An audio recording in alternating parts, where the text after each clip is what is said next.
Hey, what is up, mortals? It is Sunset here with a new video for you. Welcome to part 1 of What If Deku Had a Sentient Quirk? I just wanted to greet you guys by just saying, sit back and relax. You're in for a treat. So we begin. It was a hot Sunday afternoon as a group of 4 boys marched through the forest, all about 4 years old. One boy in the front walked with confidence, an ash-blonde boy whose name was known as Katsuki Bakugo. A sort of melody could be heard from the boys' lips as they marched. Forward march and here we go! Members of the agency Bakugo! Another kid in the back, an emerald-eyed boy, tried his best to keep up with the rest. Oh, Izuku Midoriya. The boy was blatantly the laughingstock of the group, thanks to the fact he had no quirk to speak of. As the 4 marched further into the forest, worry began to seep into Izuku's mind. Scared that they could get lost, the freckled youth decided to speak up. Hey guys, isn't it dangerous to be out this far in the forest? The only thing that Izuku would face was a laugh from the 2 other boys, and an even louder laugh from Bakugo. What's wrong, Deku? Are you scared? Bakugo said, mocking Izuku for acting in such a cowardly way. In response, the freckled boy spoke up. No! Izuku didn't like the nickname his best friend had given him. Deku. It was a way to mock the boy for not having a quirk. Izuku frowned as they all continued their march nonetheless. Bakugo held a flag high as he raised his hand. Sparks of explosions had burst from his hands, small but loud as the 4 were suddenly stopped by a river below. Bakugo noticed a tree that had fallen that made a sort of bridge across the river as Bakugo laughed. Come on! The Bakugo Brigade bends for no one! Though Izuku and the 2 other boys were hesitant, Bakugo marched forward on the bridge. Surprisingly, Izuku had followed Bakugo. He wanted to be brave. A surprised Bakugo had then began to smirk. Look at you, Deku. You're not scared. It was quite sudden as the ash blonde had lost his footing, slipping off the tree that the 2 walked on. In a quick attempt, Izuku tried to grab his best friend's hand, but he was too slow. As his blonde friend continued to fall. Kacchan! The emerald-eyed boy yelled out in distress as a green aura started to emanate from the boy. The green aura shot out from Izuku towards Bakugo. 2 small arms sprouted from the aura, grabbing Bakugo as he was seconds from hitting the ground.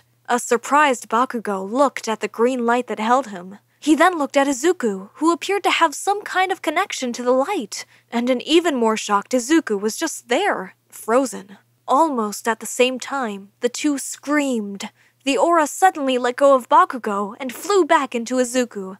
As Bakugo fell into the river, he was still shocked at what just occurred, but Bakugo was the first to speak. What the heck was that, Deku? Bakugo still sat in the river in his shocked state, as the other 2 boys noticed he was still sitting down. Izuku hadn't had much to say in response, just a simple, I don't know. Though the 2 boys went up to Bakugo to help him up, they couldn't help but look at Izuku in amazement. Izuku then thought for a second as his eyes widened. It had to be that. It couldn't be anything else. Bakugo had the same thought ram into his mind like a speeding train. My quirk! My quirk! I finally got my quirk! An excited Izuku jumped for joy, forgetting where he was and then slipping off the tree into the river below. With a thud, Izuku sat beside a standing Bakugo. With a chuckle, the young blonde helped up his friend. You finally got your quirk, Deku, but mine is still better, Bakugo said in a friendly yet mocking tone towards his best friend. A smirking Bakugo was met with a frowning Izuku, who shook his head. No way! Mine looked way cooler! Bakugo lightly punched Izuku's shoulder, still smiling. In your dreams, Deku! Izuku then laughed as the 4 seemed to be ready to continue their march, though Izuku had stopped and remembered his mom. Oh, wait!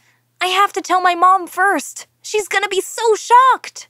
Izuku waved to Bakugo and the others, running off back towards the park where everyone's parents were. He was able to remember where they came from, and stopped at a huge fence that separated the forest from the park. Izuku went past the part in the fence that had been bent and broken. He was able to go into the park where many adults sat and talked, or simply watched their children. Izuku began to walk up to a woman with green hair. She spoke to another woman with blonde hair, the mother of Bakugo. So, how have things been at home, Mitsuki? Inko asked the other woman, who sighed in both annoyance and frustration. I have to make sure that brat doesn't destroy anything in the house. Mitsuki placed her hand on her face as she sighed. Inko giggled, placing her hand on Mitsuki's shoulder. I'm sure you're doing just fine, Mitsuki. Mitsuki's face softened and smiled as she responded to her friend. Thanks, Inko. You're a great... She stopped mid-sentence and looked back at the park, noticing a familiar, messy green-haired boy walk up to them. Well, look who's back. Inko looked back to see her son, who looked very excited. He was practically brimming with excitement as Izuku began to speak. Mom! You'll never guess what happened! Inko was a little shocked that Izuku was so excited. She placed her hand on Izuku's shoulders as she laughed a little to herself. Okay, sweetie. Tell me what happened. Izuku smiled brightly as he spoke, seemingly to have a surprise for Inko. I got it, Mom! Inko, a little confused, asked Izuku what he meant. My quirk! I got my quirk! The emerald-eyed boy jumped for joy after announcing his surprise, and oh how shocked his mother was. This video was sponsored by Grubhub. With more than 3,000 store locations, Grubhub offers on-demand convenience delivery across the country. You can search for restaurants by cuisine or location, quickly order food from the menu, and track your order from the app, all hassle-free and without any extra charges. Grubhub charges less than other food delivery services, allowing you to get the best value for your money. With Grubhub Plus, you can get free delivery prices for 10 meals every month on orders of $12 or more for only $9.99 a month. That's not all. You can use the code AFF25 to save 25% off your first mobile order of $15 or more. This code is for a limited time, so again, get 25% off your first mobile order of $15 or more now if you use code AFF25. Check the link in the description. Thank you again to Grubhub for sponsoring this video. A surprised and happy Inko wrapped Izuku in her arms, embracing her son. The two laughed as Inko told Izuku just how proud she was of him. Oh, Izuku, I'm so proud of you! As Inko and Izuku smiled, Mitsuki looked around as worry appeared on her face as she began to speak. Izuku? Where's Bakugo? Her tone was loud and a little demanding as Izuku responded. Oh, Kacchan is still in the forest with everyone. I actually saved Kacchan. Mitsuki was confused by what he meant, until Izuku elaborated on what he meant. Mitsuki sighed while thanking Izuku. The blonde woman shook her head as she looked towards the forest. That reckless brat! Izuku looked at his mother and then back at the forest. Mom, can I go play some more? Inko nodded, explaining that when they got home, she would schedule a doctor's appointment so they could figure out what Izuku's quirk was. The juniper-haired boy happily dashed back into the forest after his ash-blonde friend. Within a few minutes, he was able to catch up to the group who were all still marching. Izuku joined the group and began chanting with them all as the kids marched around the forest. An hour later, it was time to leave. Izuku and Bakugo bid each other farewell as they were taken home. Izuku ate a nice meal made by his mom, and then he went to sleep, excited for his appointment tomorrow. The next day, Izuku got ready for preschool. The juniper-haired boy was excited as he rushed to the door. Come on, Mom! We gotta hurry so we can find out what my quirk is! Inko, who was still getting ready, sighed as she tried her best to explain to Izuku that everyone needs time to do things, and that trying to rush things would only lead to disaster. Young Izuku did his best to understand, and calmed down while he waited for Inko to finish getting ready. As Izuku got to school, he was greeted by some other kids. It was weird because not many others liked to talk to young Izuku, so he was a little weirded out. He walked into preschool, and the day was much better than they used to be. People tried to talk to him. Bakugo was somewhat nice to him. He felt like he was one of the group. School went by smoothly as Izuku's mom was there to pick him up, and he was excited to tell her about his day while they made their way to the hospital. The two entered the hospital, who were greeted by the receptionist, Inko introducing herself.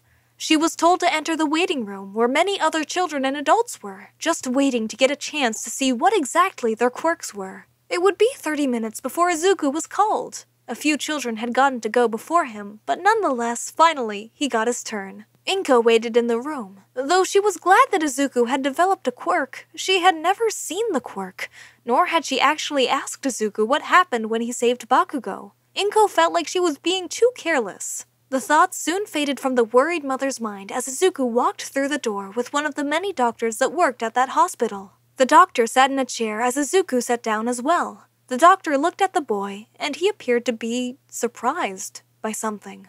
Well, Miss Midoriya, your son appears to be a special case in a few aspects. The doctor's tone was clear, yet held some uncertainty in it. The man looked at Inko as he continued to speak. Your son appears to be able to make a bunny-like creature made up of a green aura. This creature also appears to have sentience, speaking, responding, and even making gestures. Inko sat in her seat, a little shocked at the news, as Izuku simply smiled. I hope you don't mind, but I looked into your family's quirk history, Miss Midoriya. But you and your husband have very little to do with your son's quirk? Inko nodded as Izuku dropped a figure, his All Might action figure, that he brought along with him. As it hit the floor, Inko then demonstrated her quirk by making the toy float towards her, grabbing it once it was close enough. Well, I can make small objects float towards me, and my husband can breathe fire, so no, don't seem to. The doctor simply nodded, while his explanation continued once more. As I thought, this creature appears to take energy from your son, as long periods of time of the creature being out leaves your son tired. It's like playing a sport. You get tired as you play, but the more you play it, the longer you can play. We decided to call this quirk Rabbit Hole. Inko nodded as she heard these words. Izuku looked at his mom while she gave him his All Might figure back. Is there anything else to know about? Inko asked, while the doctor looked at his board while laughing to himself. Yes, I almost forgot. This creature also appears to change its thinking pattern depending on your son's mood. The doctor looked at both Inko and Izuku. Inko thanked the doctor. While Izuku got up thanking the doctor as well, he laughed, waving the two goodbye as they left his office. I haven't seen a quirk like this in a long time. I didn't think I could see one again.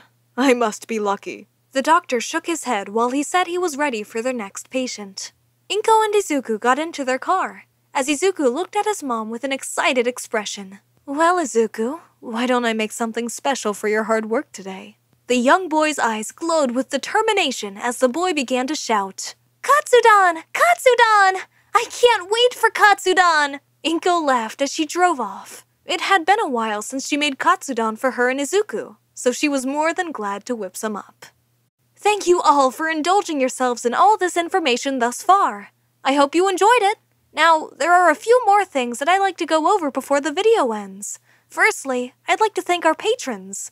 Beady Flames, Ethan Davis, Terry Chills, Shifter Meals, Adams Agile, Zill, Zavbeat03, and Joshua Phelps. Secondly, I'd also like to thank all of our YouTube members. Toya Costa, Rob the King, Sith Lord 906, CF2364, and Knuckles, Remue Tempest, Angel Juarez, Donald C. Stewart, Bryant Grier, and Demonized Fox. Thirdly, if you're in the mood for some great storytelling, We the Celestials have you covered. Our We the Celestials, My Hero Academia, and Naruto What If channels retell the story of their namesake anime with a twist. Check it out if you're interested.